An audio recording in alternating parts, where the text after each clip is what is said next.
Mesmo depois de tanto tempo, a verdade é que o tema ainda pode parecer muito controverso, porque tem as pessoas que são a favor, tem as pessoas que são contra e tem aqueles que não opinam. E para você que está nos ouvindo no podcast, ou para você que está aí nos assistindo pelo YouTube, como é que fica em relação à lei de cotas, que completou 10 anos no ano passado? O bate-papo é com a jornalista e escritora Márcia Cruz, que fez um belíssimo trabalho com um livro que foi lançado sobre o tema, inclusive contando histórias reais. E a primeira pergunta para a Márcia é: por que o tema, Márcia? Admilson, querido, muito obrigada pelo convite. Eu estou super feliz de poder falar sobre o livro. E a razão de ter escolhido a lei de cotas para escrever esse livro, que é um livro-reportagem, tem a ver com a cobertura que eu fiz ao longo do tempo, né? Eu trabalhei em jornal diário e fiz algumas matérias sobre cotas raciais, tratando especificamente, quase sempre as matérias eram sobre as fraudes, né? Que, como nós vimos aqui na UFMG, alguns casos de fraudes de pessoas que entraram, por exemplo, no curso de medicina, sem ser o público-alvo das cotas raciais. E eu sempre pensei que a cobertura da mídia, de uma maneira geral, era uma cobertura que estava muito centrada nesses episódios, né? Assim, ou num caso de fraude, sempre em torno de questões que eram mais controversas e mais problemáticas, mas nunca era uma cobertura, na minha avaliação, que olhasse, que focasse a política pública, que são as cotas, as cotas sociais e raciais, né? Por essa razão, eu entendi que era necessário fazer uma espécie de uma investigação mesmo, para entender o que essa política, né, com 10 anos de implantação, representava na vida das pessoas, né? O meu primeiro questionamento era esse, né? Assim, qual que é o ganho para a vida de quem é um cotista, né? E depois esse questionamento ele foi ampliando, né? Para a vida dessa pessoa, para a vida da família de onde vem essa pessoa, que é cotista, para a comunidade de onde o cotista é oriundo, para a sociedade de uma forma geral e para o Brasil. Então, o livro surgiu com essa tarefa de mostrar, e até pelo a sua apresentação também, né? Quando você traz a temática, você fala, não, algumas pessoas são contrárias, outras são a favor das cotas, e eu entendi que não era uma questão só de opinião, sabe? A gente não pode julgar uma política pública a partir do que a gente acha que deveria ou não ser, né? É necessário você olhar qualitativamente para essa política, quantitativamente, né? Eu vi que tinham muitas pesquisas quantitativas falando do desempenho dos cotistas, o que isso representava, mas nós achamos que faltava um olhar mais qualitativo. Então, eu faço parte de um coletivo de jornalistas negros, né, que é o coletivo Lena Santos. Essa questão também era uma questão que interessava ao Vinícius Luiz, que é jornalista, e ao Gabriel Araújo, e aí nós três fizemos essa grande reportagem, que é o livro Vidas Inteiras, Histórias dos 10 anos da Lei de Cotas. E que rendeu um trabalho incrível. Quanto tempo, Márcia, durou esse processo? Porque me parece que foi bastante tempo, né? E vocês contaram histórias reais. Como que vocês selecionaram, entre aspas, os personagens dos livros? Admilson, foram 2 anos, né, para apuração, escrita e edição do livro. A gente começou em 2021, né? e ele foi lançado em 2023. Inicialmente, a gente buscou casos que eram ligados ao UFMG, porque é a universidade pública que nós três tínhamos algum tipo de vínculo, né? E aí a gente conversou com um estudante de medicina da UFMG, que veio de uma comunidade, de uma favela aqui de Belo Horizonte, do Alto Veracruz. E aí, à medida que a gente foi construindo o livro, construindo essa história, a gente foi ampliando. Então, a gente pensou, é necessário que a gente conte a história das primeiras universidades, das primeiras experiências de cotas no Brasil. Então, a gente buscou histórias do Rio de Janeiro, né? Da UERJ e da UFRJ. A história também da UNB, porque a UNB teve um capítulo importante, né, assim, nesse processo de implementação das cotas no Brasil, porque foram universidades em que a reserva de vaga foi realizada ou foi efetivada antes mesmo da aprovação da lei federal, né, de 2012. E aí, quando a gente já tinha falado de Minas, né, de Belo Horizonte da UFMG, a gente tinha falado de Brasília e do Rio de Janeiro, a gente entendeu que seria legal se a gente falasse de todas as regiões do Brasil, né? Então, a gente já tinha falado do Centro-Oeste, tinha falado do Sudeste, nós buscamos histórias na região Norte, então, a nossa personagem na região Norte é uma estudante de uma comunidade quilombola do Pará, e a gente buscou também da região Nordeste, que aí a gente conversou com uma estudante cotista que estuda na Universidade Federal do Recôncavo Baiano, no curso de cinema, e depois a gente buscou personagens, né, no Sul, no Rio Grande do Sul, e embora a gente já tivesse falado de duas universidades, das universidades do Rio e de Minas Gerais, nós falamos também em relação a São Paulo, né? Para ver as universidades federais de São Paulo e o caso específico da USP, né? Que não é uma universidade federal, mas nos interessava por ser a maior universidade do Brasil, né? Então, o que nos guiou a encontrar esses personagens foi essa compreensão de pessoas que, de alguma maneira, assim, qual que era o nosso fio condutor, né? Como eu tinha dito antes, em que as cotas mudaram a vida pessoal, né, do estudante cotista, ou o que mudou na comunidade, ou o que mudou na sociedade, né? E foi mais ou menos isso que a gente trilhou para construir e para escolher os personagens que a gente trabalhou. A que conclusão vocês três conversando, vocês chegaram diante das histórias, antes da gente esmiuçar um pouquinho as histórias?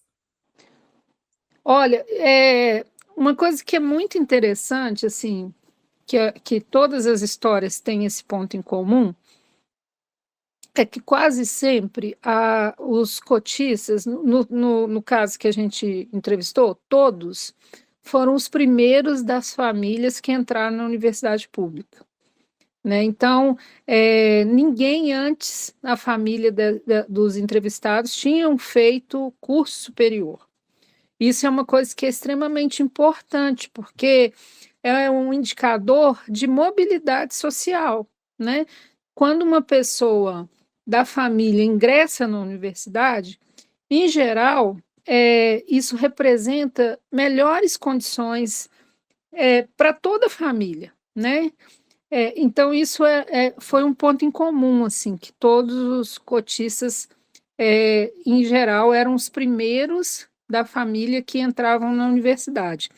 Tem uma história muito bonita, né, da estudante que a gente entrevistou na Universidade Federal, né, do Pará, que ela era de uma comunidade quilombola, uma comunidade assim com acesso muito difícil, né, porque às vezes você tem que pegar até barco para chegar nesses locais, né, porque é uma região ainda que tem uma certa distribuição assim geográfica que você tem que fazer esse transporte pelos rios e tal.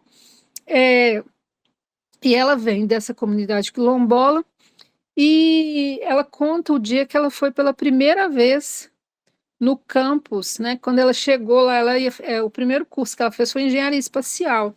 E ela foi com a avó que foi acompanhá-la, né? E aí ela conta que no primeiro dia tem um ônibus, né, que faz uma espécie de um tour assim pela universidade para mostrar o campus e tal. E a avó dela ficou muito emocionada porque ela já tinha ido lá ao local, assim, mas como empregada, né, assim, para trabalhar, para fazer serviços domésticos. E ela estava pisando ali pela primeira vez com a neta como estudante, né? Então mudava completamente, assim, do ponto de vista simbólico, o que que representava aquela universidade para ela, né? Para a avó. Era algo extremamente emocionante, assim, né? Então todos, em geral, eles têm são os primeiros, assim, da família, né, a ingressar no ensino superior. Outro ponto que eu acho que é extremamente legal é como esses estudantes eles têm uma compreensão do aspecto social, assim, do ponto de vista do que representa essas cotas para a sociedade de uma maneira geral. Então, quase todos, assim, quando eles estão ao longo do curso, né, sempre trazem a temática da questão racial para a pesquisa, né? Então, alguns começam a iniciação científica trazendo esse tema para a pesquisa, né? Tem dos cotistas que nós conversamos, alguns fizeram depois mestrado, depois foram para o doutorado, e sempre trazendo para a universidade a realidade, né? Da localidade onde eles vivem, né? O que isso pode dialogar com a universidade, né? Então, por exemplo, na Universidade do Recôncavo, né? A gente tem o curso de cinema, que é um curso super importante e que se tornou um curso com uma forte presença assim da temática racial, né? Assim, os filmes produzidos, o trabalho que os alunos fazem, né? Então, retrata um pouco da realidade daquela região ali do Recôncavo, né? Que a gente tem a cidade de Cachoeira, que é uma cidade das mais importantes da história do Brasil, né? Desde a época lá do descobrimento, que é uma cidade que tem um percentual de pessoas negras extremamente alto. Aquela região ali é uma região super importante quando a gente está falando em termos de religiosidade, né, as religiões de matriz africana, as irmandades, né, Irmandade da Boa Morte, e tudo isso são elementos que esses estudantes, quando eles chegam na universidade, eles levam também, né? Então, isso é algo que é muito bonito, né? A gente perceber o diálogo que a universidade faz com o seu entorno, né? A universidade ela tem essa função também de ser um polo de construção de conhecimento, né? De indução do desenvolvimento, mas muitas vezes isso era feito ou sem que as comunidades do entorno ou sem que uma totalidade ali fizesse parte dessa revolução, né? Então, as cotas, elas permitem isso, né? Elas permitem que a universidade também se torne um espaço a nosso ver, mais democrático, né? Absorvendo mais conhecimentos, né? Hoje tem uma discussão epistemológica assim, sobre a questão da construção do conhecimento, né? Porque sempre há um questionamento do quanto o saber, o conhecimento nas nossas universidades são saberes muito atravessados por um conhecimento é, centrado na Europa, né? Eurocêntrico, digamos assim. E que era necessário, então, a gente fazer um movimento decolonial, às vezes, né? Que é pensar essa produção do conhecimento não a partir desses locais que colonizaram a gente, né? Mas a partir de outros saberes também. Então, eu acredito que esse movimento de pensamento epistemológico, né, decolonial, também está intimamente ligado a essa mudança, né, da universidade em função das cotas raciais, né, que você abre as portas para um público mais diverso, né, e porque quando a gente está falando das cotas, a gente está falando de pessoas negras, né, que são pessoas pretas e pardas. Nós estamos falando também de pessoas indígenas, né, que é uma presença forte aqui no nosso país dos povos originários, e com a mudança, né, com a reformulação da lei, foram incluídos também os quilombolas, né? Então, isso é um pouco do que a gente pôde perceber, sabe, nesse movimento de chegada dos cotistas na universidade pública. E que também uma outra questão interessante é que, independentemente do contra ou a favor, fica claro a importância da existência dessa lei. Antes, quando. Porque para a implementação da lei de cotas, e a gente conta um pouco isso, um processo longo, né, assim, de debate público da sociedade brasileira. E um debate que passou em todas as instâncias, assim, né? A gente teve um debate muito forte nos meios de comunicação, com colunistas que escreveram, né, textos contrários e a favor. Nós tivemos um debate no judiciário, né? A, a constitucionalidade das cotas foi julgada pelo STF, né? A gente teve o debate no próprio parlamento, né, no Congresso. E quando a gente fala do parlamento, foram diferentes propostas apresentadas. No livro a gente fala do Abdias do Nascimento, que foi o primeiro parlamentar que apresentou um projeto, né, pensando a questão da reserva de cotas.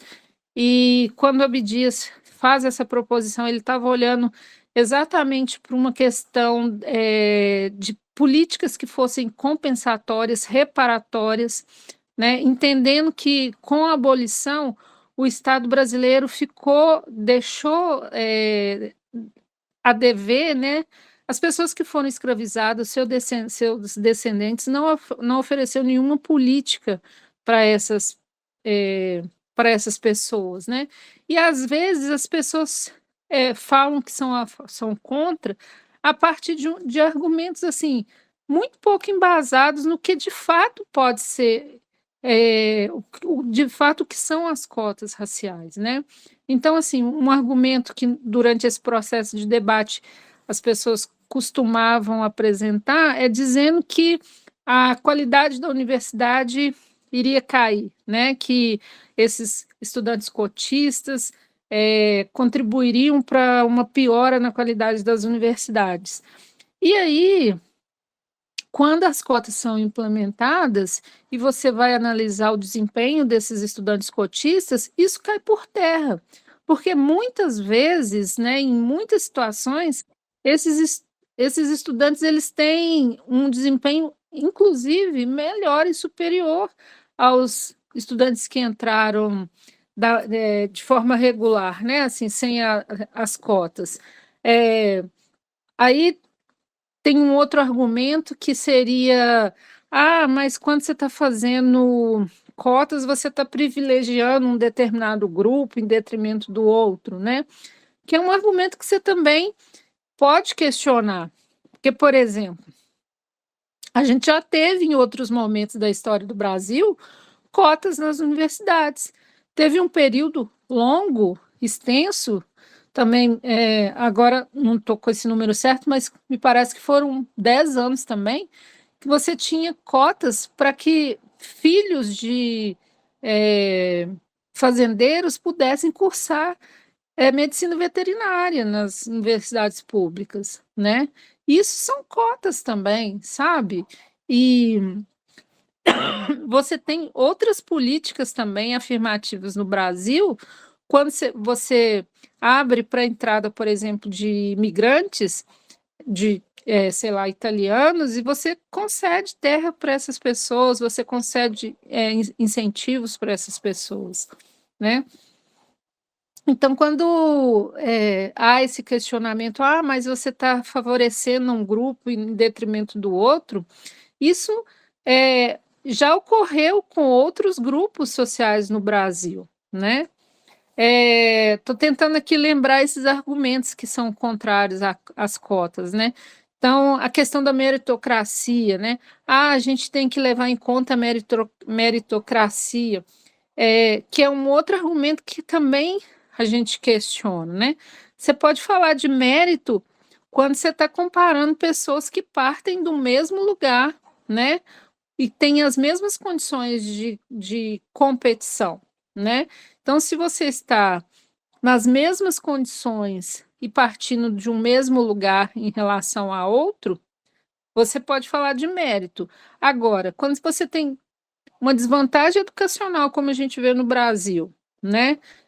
Com uma diferença que é gritante entre o ensino nas escolas públicas e nas escolas particulares, né?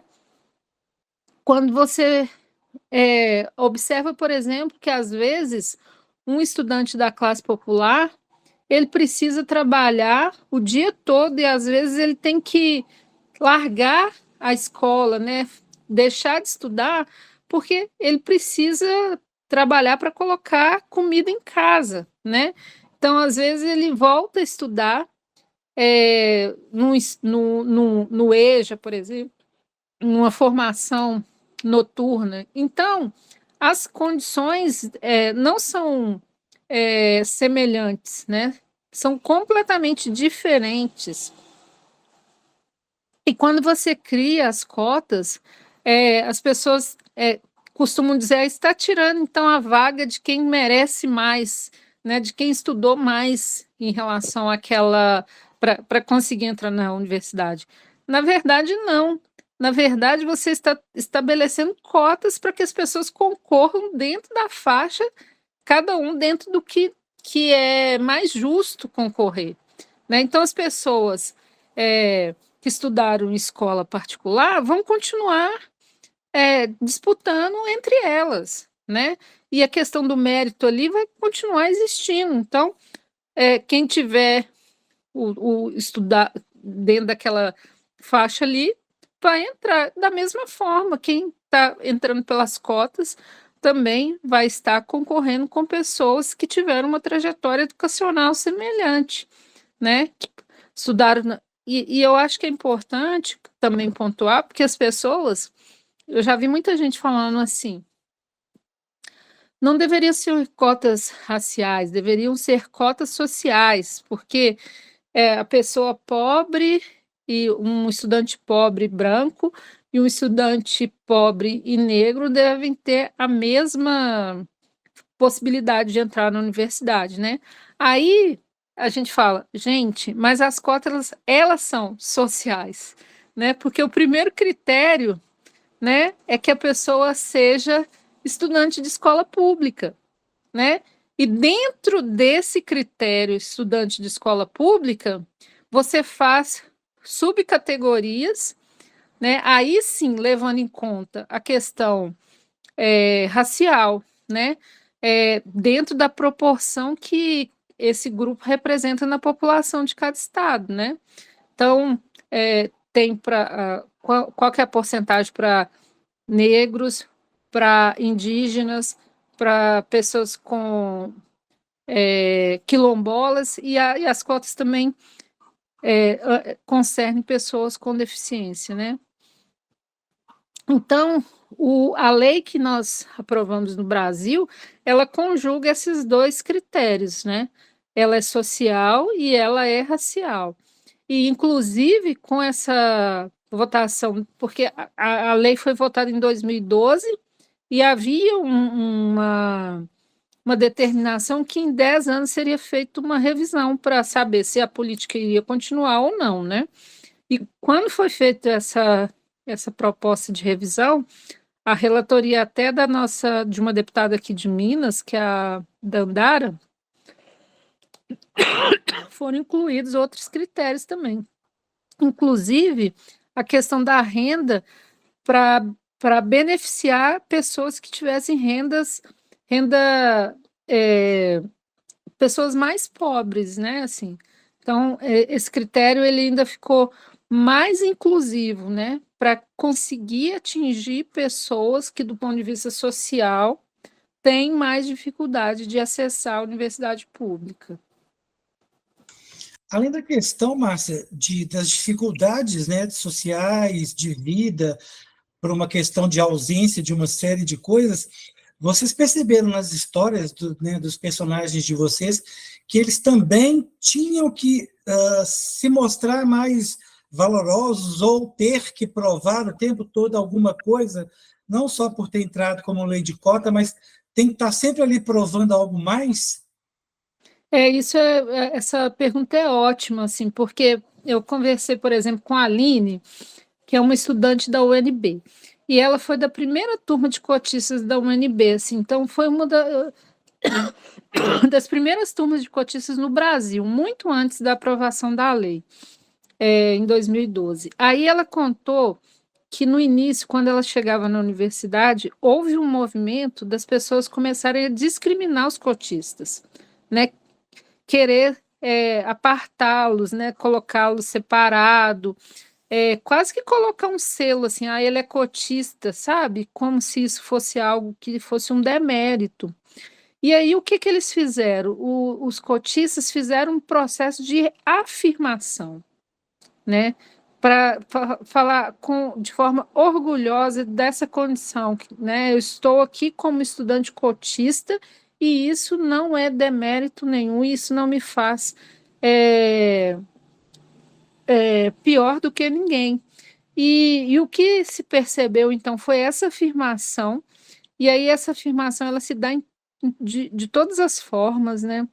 Se dá principalmente assim também no visual, né? Que você começa a ver os estudantes negros ostentando os blacks, né? O cabelo black power, ostentando assim ostentando, que eu digo assim, no sentido muito positivo, né? De mostrar com orgulho esses traços para reafirmar essa negritude, né? Então, os cotistas fazem esse movimento de afirmação desse lugar, né? E falando, olha, isso é um direito, né? O direito, a educação é um direito, nós temos o direito a ter acesso ao ensino superior. Isso é um movimento. E um outro movimento tem a ver com o que você disse, dos cotistas serem pessoas muito comprometidas com essa oportunidade, né? Então, de uma maneira geral, as pesquisas mostram que eles têm um desempenho muito semelhante, em muitos casos superior aos outros estudantes, né? Porque tem uma dedicação muito grande aos estudos, né? Para ter um bom desempenho, para fazerem bem o curso, né? E um outro indicador também é que a evasão desses estudantes é muito menor, o percentual de evasão é muito menor do que os outros estudantes que entraram pela entrada regular, né? O que que a gente pode ler a partir disso, né?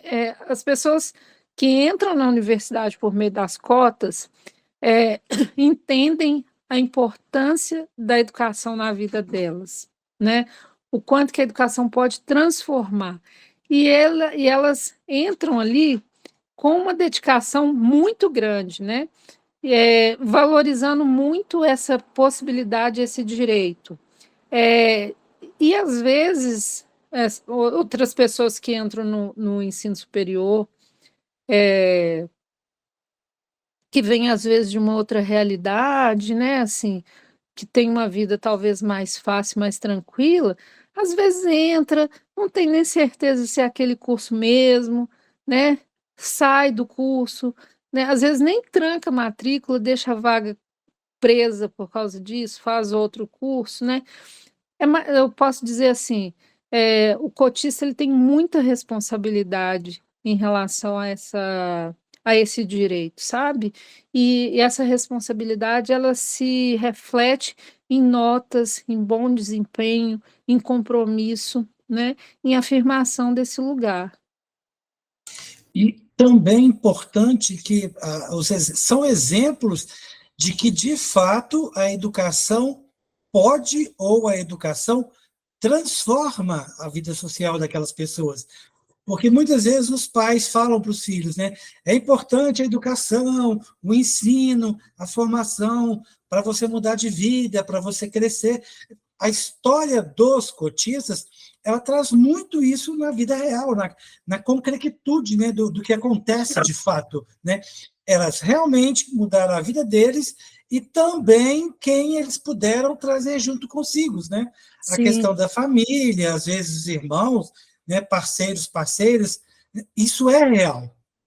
Sim, e foi bom você ter tocado esse ponto, porque uma coisa que a gente identificou também ao longo da pesquisa é que a educação, assim, eu acho que para quase todas as famílias, de uma maneira geral, a educação sempre é entendida como essa possibilidade de você transformar a sua vida pessoal né, e ter uma boa inserção de trabalho e tudo. Para as famílias negras, isso é algo que é quase um imperativo, sabe? É, por tudo, assim, a educação como uma forma de você ter uma mobilidade social, a educação para te tirar de situações de discriminação e de racismo, que são muitas, né, vivenciadas por essas famílias. E aí, Edmilson, o que a gente percebe é que desde depois da abolição, né, ou talvez antes, as pessoas negras, as famílias negras lutam por esse direito à educação, né, para que possam estudar os filhos, né, para que os filhos possam entrar na universidade. E aí, por que eu estou dizendo isso? Porque alguns professores negros que estavam nas universidades, nessas universidades públicas, professores concursados, foram fundamentais também para a implementação das cotas, né? Eles estiveram engajados na mobilização, no debate público para falar da importância das cotas. Foram eles que, de alguma maneira, também pressionaram a estrutura das universidades para que as universidades fizessem políticas afirmativas, né? Então, a gente conta a história de alguns professores que, ao longo da vida, se comprometeram com essa mobilização, essa luta, né? Eu digo que são dois grandes atores para que as cotas tivessem sido implantadas no Brasil. Um ator importantíssimo é o movimento negro, né? O movimento negro, então, faz uma mobilização de muitos anos, assim, para que a gente conseguisse chegar até a aprovação da lei, né? E esses professores que estavam lá na universidade já, né? E aí a gente conta também a história desses professores, né? A professora Zélia Amador, por exemplo, também lá da região do Pará, é uma dessas professoras, né, que tem uma trajetória importantíssima nessa história de implementação da lei de cotas. Nós temos um exemplo também em Minas Gerais de uma pessoa que foi importantíssima, fundamental, que é a professora Nilma Lino, né? Nilma Lino Gomes, professora da Faculdade de Educação, uma das primeiras professoras, fundadora, né, do projeto de ações afirmativas da UFMG, e assim a gente tem professores em todas essas universidades que fizeram essa luta, né, que fizeram esse enfrentamento, porque dentro da própria universidade a gente teve também resistência, né, muita gente não queria que as cotas fossem implementadas. Inclusive, a gente tem a implementação das cotas, que aí você hoje já anda por um campus e você consegue ver essa diversidade, assim, quando você está ali. Esses alunos, como eu tinha dito anteriormente, trazem questões que têm a ver com a história de vida deles, com a trajetória, com as comunidades, e isso faz com que a produção do conhecimento ali na universidade ela tenha que dialogar com essa bagagem, com esse repertório que esse aluno está trazendo, e a chegada esses universitários cotistas também mostra um outro aspecto, porque eles chegam e não tem professor, assim, embora eu tenha falado desses professores negros, né, eles eram um percentual muito pequeno em relação ao corpo docente da universidade, né? Então, a chegada desses movimentos traz um outro questionamento também, né? Nós queremos que nossos professores também, a gente quer ter professores negros, né? Esses estudantes querem continuar a formação, então eles vão para o mestrado, eles vão para o doutorado, né? Isso faz, então, com que outros aspectos da universidade sejam repensados, né? Essa política ela tem um impacto muito grande, porque imagina você pensar toda a estrutura das universidades públicas, né? As universidades públicas no Brasil são responsáveis pelos melhores cursos, né? Quase todas as áreas, assim, quando você vai olhar para avaliação de curso superior, as universidades públicas, em geral, elas têm um melhor desempenho, né? Então, quando você modifica esse ambiente, você está mudando a longo prazo também o próprio mercado de trabalho, né? Porque você terá um número maior de pessoas negras, indígenas, quilombolas qualificadas para esse mercado de trabalho, né? Para a gente entrar nessa reta final, Márcia, duas questões. A primeira é possível fazer um paralelo do que vocês levantaram em relação à questão das cotas e vocês conseguem fazer não um raio-x, mas assim, dá para eu dizer, olha, a gente percebe que também isso ajudou, contribuiu para melhorar a questão do racismo, uma melhor convivência contra o racismo, dirimir e trabalhar alguma coisa nesse sentido, e, fechando, quais são as suas considerações, né, com a publicação do livro e o que você diria, então, para a sociedade de uma forma geral? Eu acho que é um grande passo no enfrentamento ao racismo, né? Porque a educação é a principal bandeira, digamos assim, ou o principal caminho para que a gente desconstrua o racismo. Não só, né? Não só a educação, porque tem muita gente que tem escolarização, tem formação e continua racista, né? Então, mas do ponto de vista material, né? Que eu digo assim, se você mune, né? Eu digo o estudante cotista ele vai ter uma formação e uma capacidade de lidar com essas situações do racismo de uma forma mais empoderada. podemos dizer assim, né?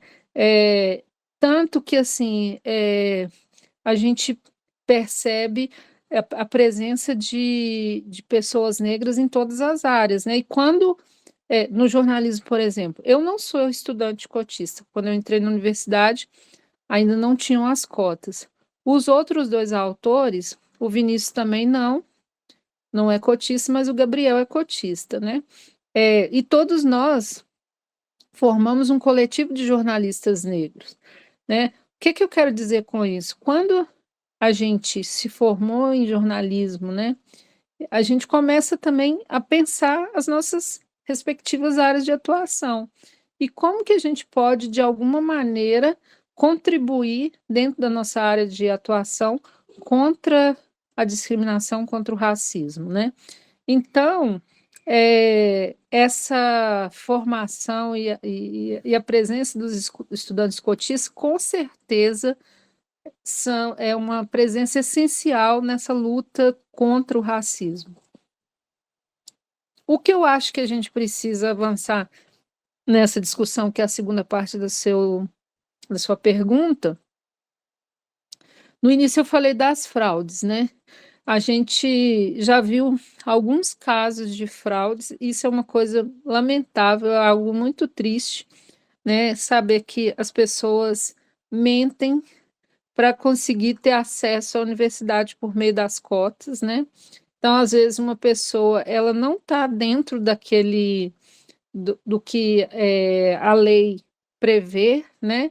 Então, ela não é negra, ela não é indígena, ela não é quilombola, às vezes, mas ela quer, de alguma forma, burlar isso, né?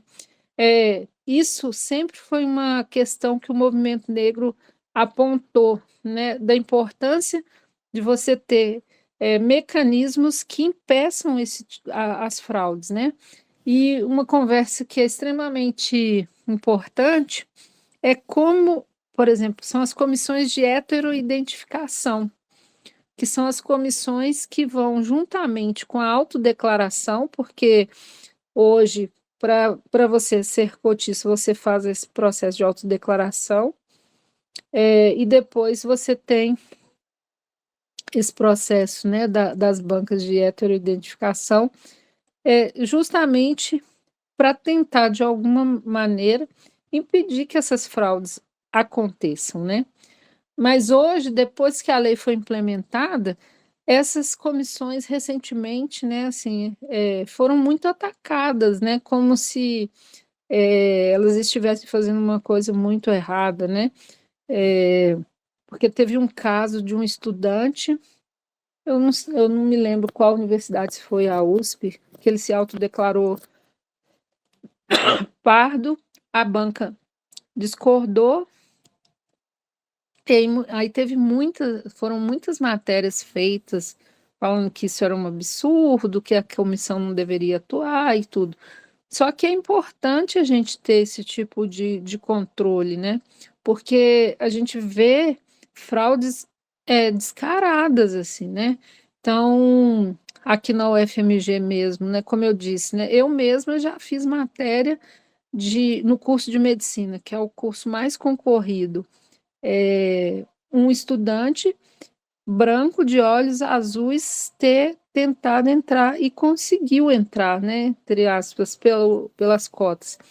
Ele só não seguiu porque ele foi constrangido, né, porque as pessoas identificaram que ele estava ali por meio das cotas, né.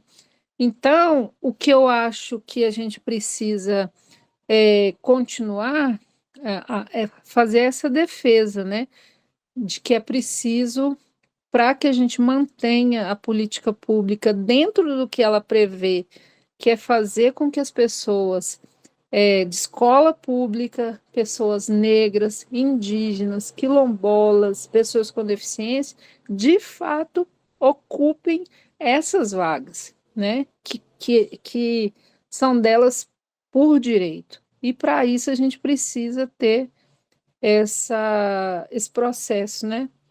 Que é conduzido pelas comissões de heteroidentificação. A verdade é que muitas vezes é fácil ser contra ou a favor quando a questão não é julgar, a questão é avaliar, como bem disse a Márcia durante a entrevista, a importância da política pública e qual, de fato, é o efeito dela a médio e longo prazo. Porque, muitas vezes, a partir do nosso lugar de fala, muitas vezes um lugar privilegiado, fica fácil ser contra ou fica fácil ser a favor. Mas caso você pudesse escolher sua origem, ou as pessoas de uma forma geral, como seria quem está do lado de lá convivendo com preconceito, quem não tem o direito à educação, quem não tem o direito a chegar a uma sala de uma universidade, quem não tem uma formação de nível superior, ou mora, né, nos rincões das florestas brasileiras, Manaus, Pará, como citou a Márcia aí, um dos exemplos, às vezes as pessoas atravessam, né, quantos metros e quilômetros de rios para conseguir chegar numa escola, para conseguir ter direito a uma educação, muitas vezes, uma educação mínima que seja. Os quilombolas, os próprios indígenas, né, os povos originários. Fica fácil, às vezes, discutir toda essa questão, dependendo do lugar de fala que a gente está. Mas o convite é: que tal a gente se informar mais? Que tal a gente entender mais sobre aquela situação para que os nossos argumentos deixem de ser simples argumentos ou apenas passemos, né, a repetir argumentos dos outros? Vamos entender a história e perceber como, por exemplo, depois de uma leitura detalhada do livro que a Márcia lançou com o Gabriel e com o Vinícius, para a gente entender como que funciona a questão da lei de cotas 10 anos depois. Realmente está valendo a pena? O que está mudando na realidade de um Brasil tão grande, tão continental como o nosso, né? Um país tão grande, com tantas diferenças, tantas desigualdades, sem dizer a questão da pobreza e tantas coisas que perpassam por esses processos. A gente vai deixar na legenda um link para vocês que tiverem interesse no livro, saber como comprar, saber como adquirir, para entrar um pouco nessa discussão. A gente vai colocar os contatos da Márcia para você que quiser ter mais informação, que quiser saber mais sobre os dados, inclusive sobre o grupo que ela participa, o coletivo que ela participa, né? De repente vamos colocar lá o Instagram, caso você tenha interesse em conhecer mais, é entender por que aquela situação aconteceu e que tipo de política pública poderia ser melhorada, poderia ser implementada, poderia ser feita para que aquela situação não acontecesse. A gente deve pensar melhor nos nossos representantes. A gente tem percebido, felizmente, pessoas negras chegando cada vez mais, né, nas câmaras de representação política, indígenas, e isso é muito importante, porque tem-se ali muitas questões representadas da diversidade que a gente tem vivido. Como que você quer se posicionar em relação a isso?